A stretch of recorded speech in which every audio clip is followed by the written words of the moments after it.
All friends நம்ம ஷார்ட்ஸில் என்ன பார்க்க போகிறோம் அப்படின்னா அனாயன்ஸில் படிக்கிற April May 2024 student second semester and fourth செமஸ்டருக்குரிய ப்ராக்டிகல் எக்ஸாம் ஷெடியூல் பற்றி கேட்டிருந்தீங்க.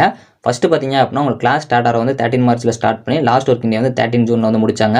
ப்ராக்டிகல் எக்ஸாம் 8 ஜூலை ஸ்டார்ட் ஆகும் சொன்னாங்க. ஆனால் அந்தபடி நடக்கல. ஸோ அதேமாதிரி எக்ஸாம் 15 ஜூனில் ஸ்டார்ட் ஆகும் சொன்னாங்க. அதேமாதிரி உங்களுக்கு நடக்கல. டைம் டேபிள் வந்து பப்ளிஷ் பண்ணியிருந்தாங்க. ஸோ அதில் second semester and fourth semester பொறுத்த வரைக்கும் 10th ஜூலையில் ஸ்டார்ட் ஆகிற மாதிரி கொடுத்துருந்தாங்க. 15 ஜூனில் உங்களுக்கு ஸ்டார்ட் ஆகல. ஸோ நெக்ஸ்ட் வந்து ப்ராக்டிகல் ஷெடியூல் வந்து பப்ளிஷ் பண்ணியிருந்தாங்க. ஸோ அதில் பார்த்தீங்க அப்படின்னா second semester and fourth semester students UG PG எல்லாருக்குமே பார்த்தீங்க அப்படின்னா ஸோ அதை வந்து மென்ஷன் பண்ணியிருக்காங்க லாஸ்ட் ஒர்க்கிங் டே வந்து 13 ஜூன் அப்படின்னு சொல்லிட்டு. ஸோ அதேமாதிரி உங்களுக்கு 15 ஜூனில் எக்ஸாம் ஸ்டார்ட் ஆகும் போட்டிருக்காங்க. ஸோ உங்களுக்கு 10th ஜூலையில் தான் வந்து எக்ஸாம் ஸ்டார்ட் ஆகுது. Second semester and fourth semester students உங்களுக்கு ஸ்லாட் 1 பொறுத்த வரைக்கும் ஆகஸ்ட் 1 ஆகஸ்ட் 4 வரைக்கும் நடக்கும். ஸ்லாட் 2 பொறுத்த வரைக்கும் ஆகஸ்ட் 5 ஆகஸ்ட் 8 வரைக்கும் நடக்கும். ஸோ எம்சிஏ ஸ்டூடெண்ட்ஸ்க்கு வந்து 28 ஜூன்லேருந்து 29 ஜூன் வரைக்கும் ஸ்லாட் 1 நடக்கும். அதுக்கப்புறம் ஸ்லாட் 2 பொறுத்த வரைக்கும் 30 ஜூன்லேருந்து 1 ஜூலை வரைக்கும் நடக்கும். இந்த ஃபுல் வீடியோட லிங்க் வந்து நான் கீழே கொடுக்குறேன். ஃபுல்லாக பார்த்து தெரிஞ்சுக்கோங்க. உங்களுக்கு ப்ராக்டிகல் ஷெடியூல் மட்டும் இல்லாமல் எல்லாமே வந்து நீங்கள் தெரிஞ்சுக்கிங்க. Second semester fourth semester students